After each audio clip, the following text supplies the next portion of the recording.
기억을 하실지는 잘 모르겠지만 제가 지난 4월 19일에 마태복음 8장 1절에서 4절 말씀을 가지고 왕의 첫 행보라는 제목으로 말씀을 나누었었습니다. 그때 저는 이제 마태복음의 특징을 간략하게 소개를 해드렸는데, 마태는 예수님의 이 공생의 사건을 단순히 시간순으로 나열한 것이 아니라 이 1차 독자를 유대인으로 생각하고 이 바로 예수님이 구약에서 예언한 유대인의 그 왕이시다, 바로 이분이 그분이시다라는 이 메시지를 전달하기 위해서 이 복음서를 기록했다고 말씀을 드렸습니다.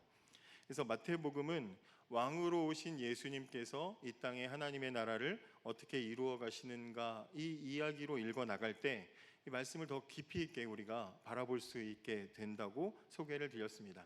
그러면서 이 마태복음 초반에 이 전개를 마치 한 나라의 새로운 왕이 즉위하는 것처럼 이 마태복음은 왕의 족보와 역사를 소개하고 증인들의 경배가 등장하고 드디어 이제 왕이 등장하고 왕의 대관식이 있고 왕이 섬김을 받고, 그리고 마태복음 5장부터 7장까지 이 산상수훈을 통해서 왕의 비전을 선포하는 이야기가 이제 진행이 된다라고 소개를 드렸습니다.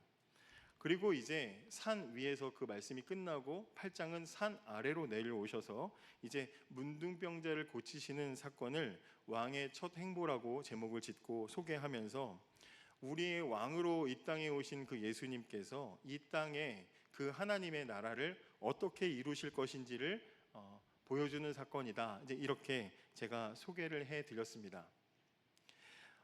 예수님께서는 당신의 몸으로 하나님의 나라를 이루시고 또 당신의 뜻과 의지로 하나님 나라를 이 땅에 이루시고 정결케 하시는 능력으로 하나님의 나라를 이 땅에 이루시는 분이라고 제가 소개를 했었는데, 혹시 나누었던 말씀이 기억나십니까?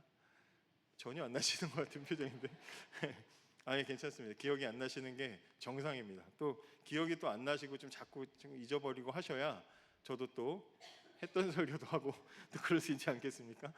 자, 이제 이어서 오늘 이제 본문은 그 다음 본문을 보시면, 오늘은 왕이신 예수님께서 두 번째로 만나신 사람에 대한 이야기가 소개되어 있습니다. 물론 지난번에도 말씀을 드렸지만 시간순이 아닙니다. 예수님이 문둥병자 만나시고 바로 이 사람 만나셨다는 이야기는 아니지만 마태는 의도를 가지고 지금 이야기를 그렇게 소개해 나가고 있다는 것을 염두에 두시기 바랍니다. 그럼 이제 예수님께서 두 번째로 이 왕이신 예수님께서 만난 사람이 누구인가 봤더니 누굽니까? 이방인, 외국인인 백부장을 만났습니다. 문둥병자를 만나시고 백부장을 만나셨습니다. 문둥병자와 이방인, 이 둘에는 공통점이 있습니다. 그 공통점이 뭔지 아시겠습니까? 문둥병자와 이방인, 율법적으로 하나님 나라의 백성이 될 자격이 없는 사람들입니다.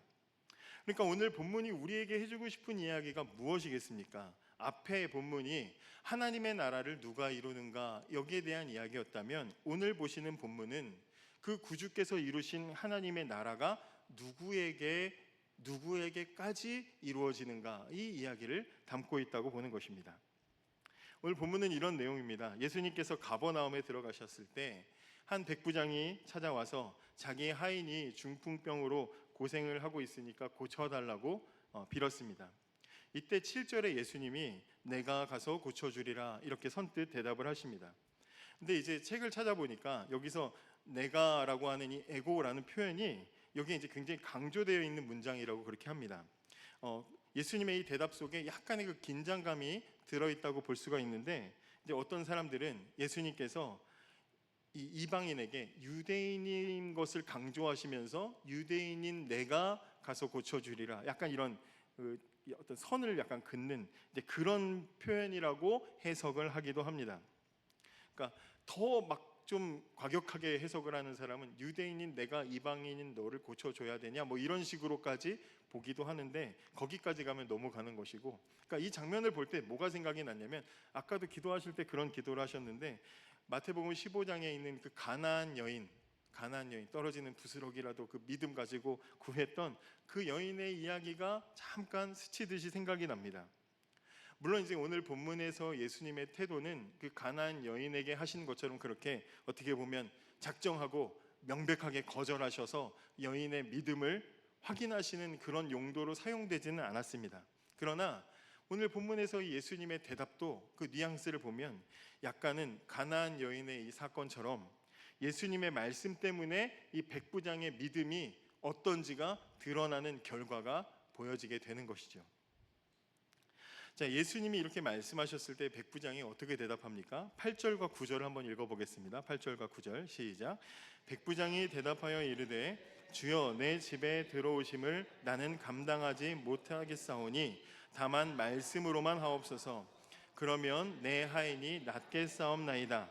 나도 남의 수하에 있는 사람이요 내 아래에도 군사가 있으니 이더러 가라 하면 가고 저더러 오라 하면 오고 내 종더러 이것을 하라 하면 하나이다. 아멘. 백부장은 말씀만으로 해주셔도 됩니다. 정중하게 이렇게 요청을 합니다. 그랬더니 거기에 대한 예수님의 반응이 10절입니다. 예수께서 들으시고 놀랍게 여겨 따르는 자들에게 이르시되 내가 진실로 너희에게 이르노니 이스라엘 중 아무에게서도 이만한 믿음을 보지 못하였다. 이렇게 말씀하십니다.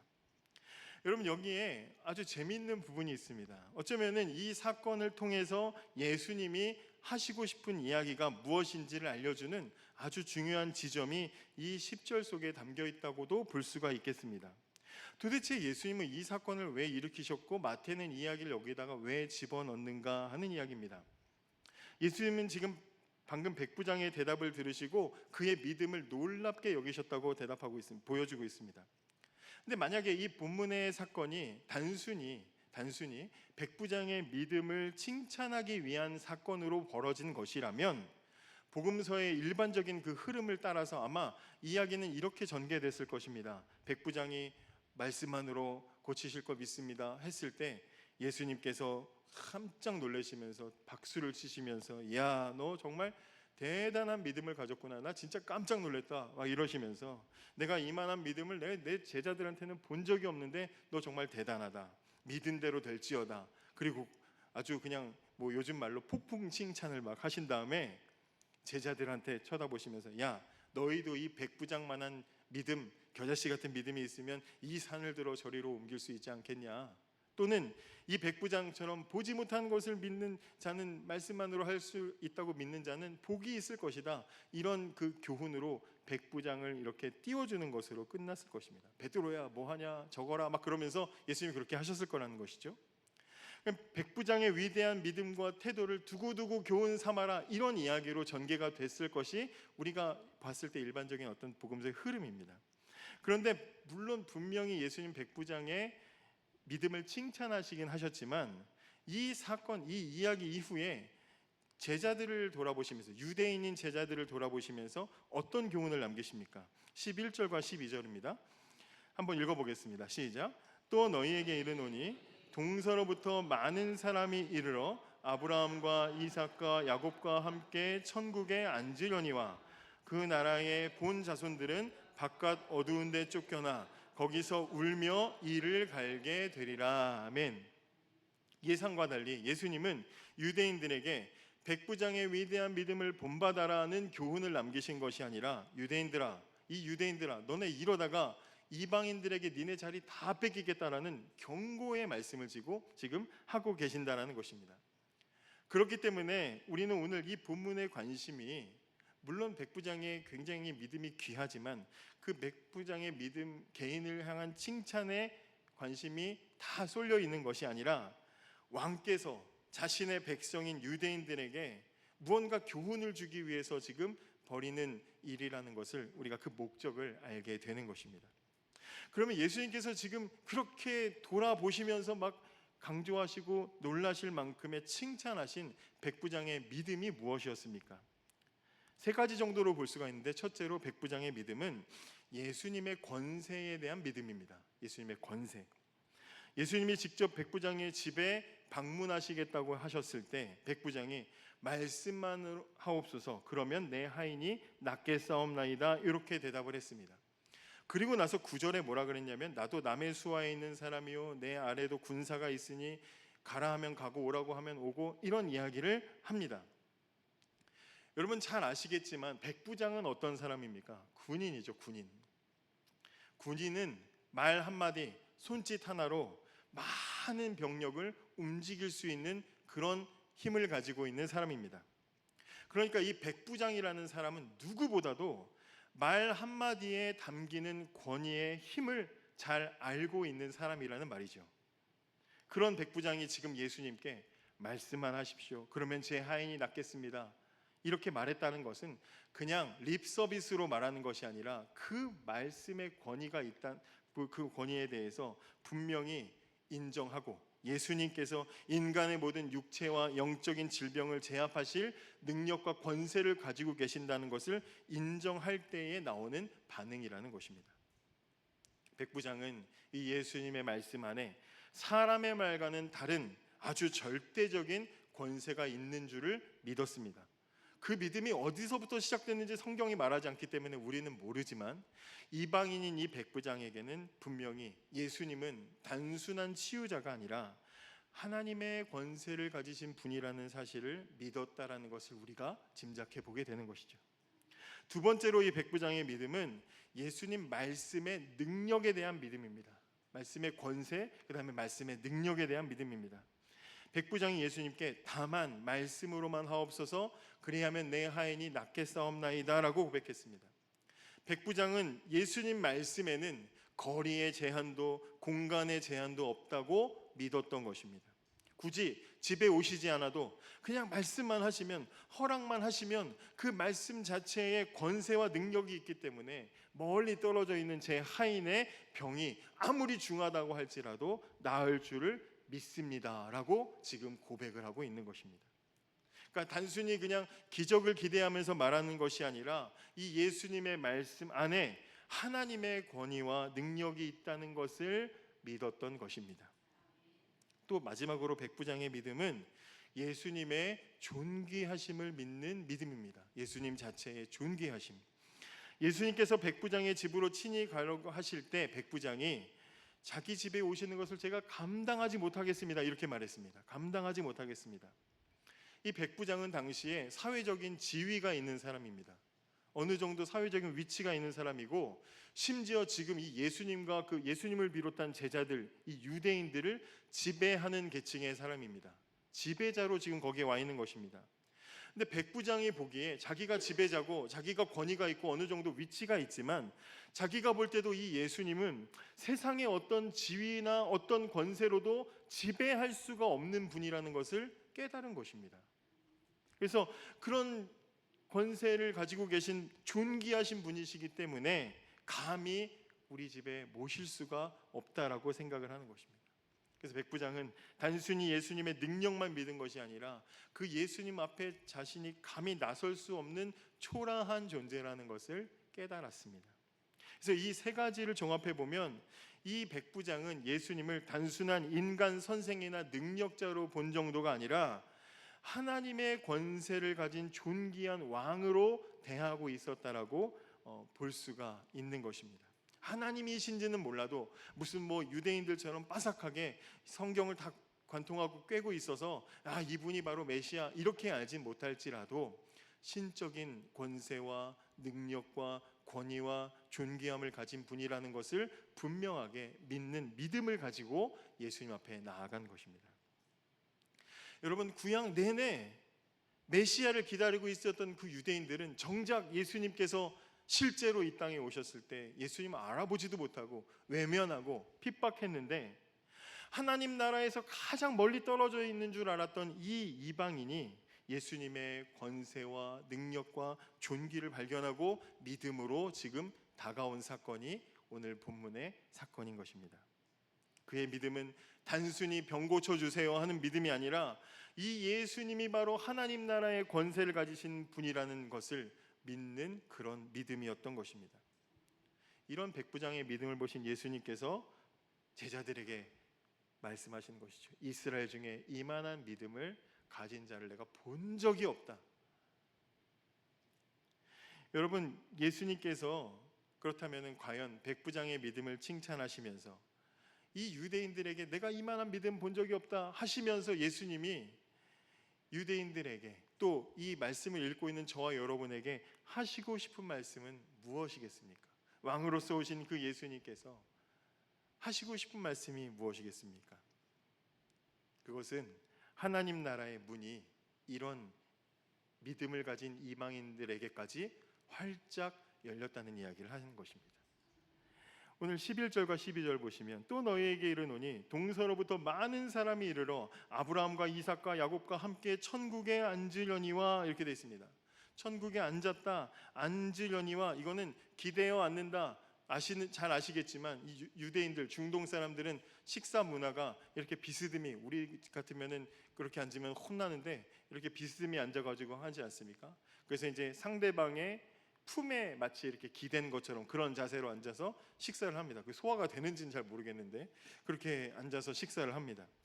그런데 이 유대인들은 문화에서 식사를 함께한다, 식사 초대를 받아서 식사를 함께한다 하는 것은 나는 이들과 한 마음이다, 우린 하나다, 우린 같은 마음이다, 이런 의미를 가지고 있습니다.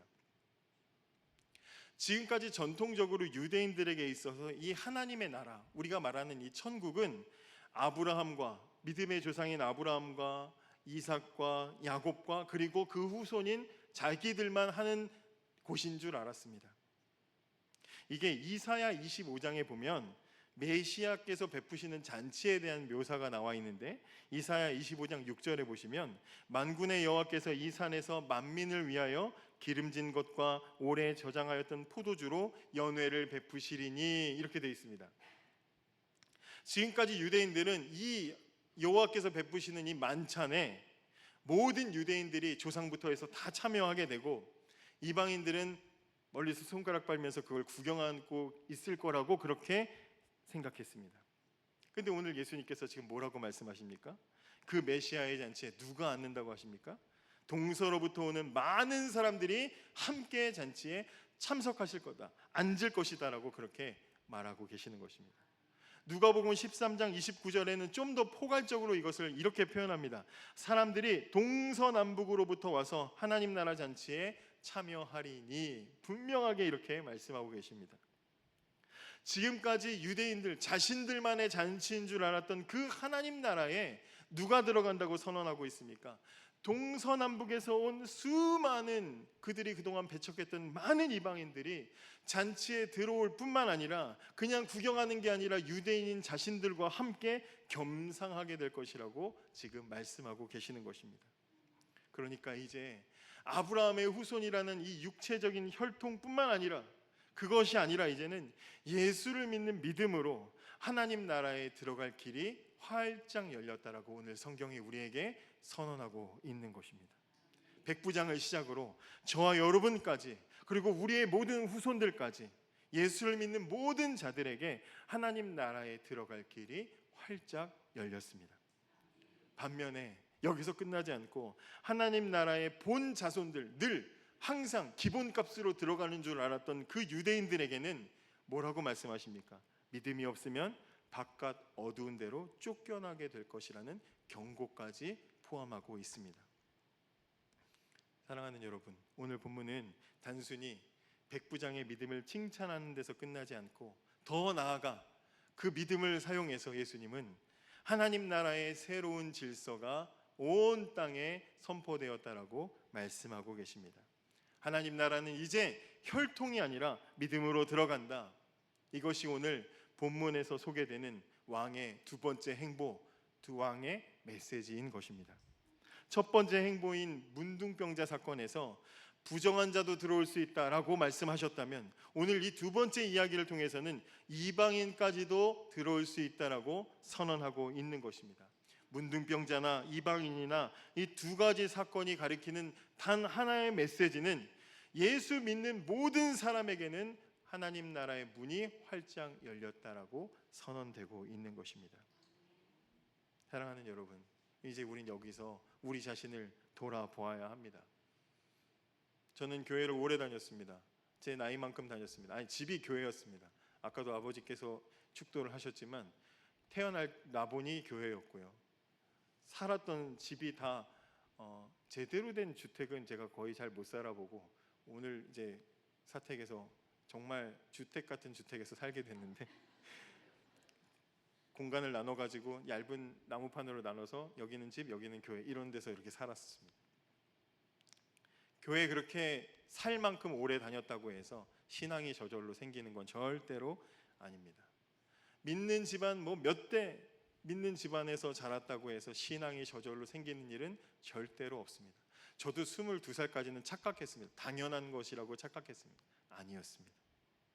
절대로 하나님의 나라는 자동으로 보장되지 않습니다.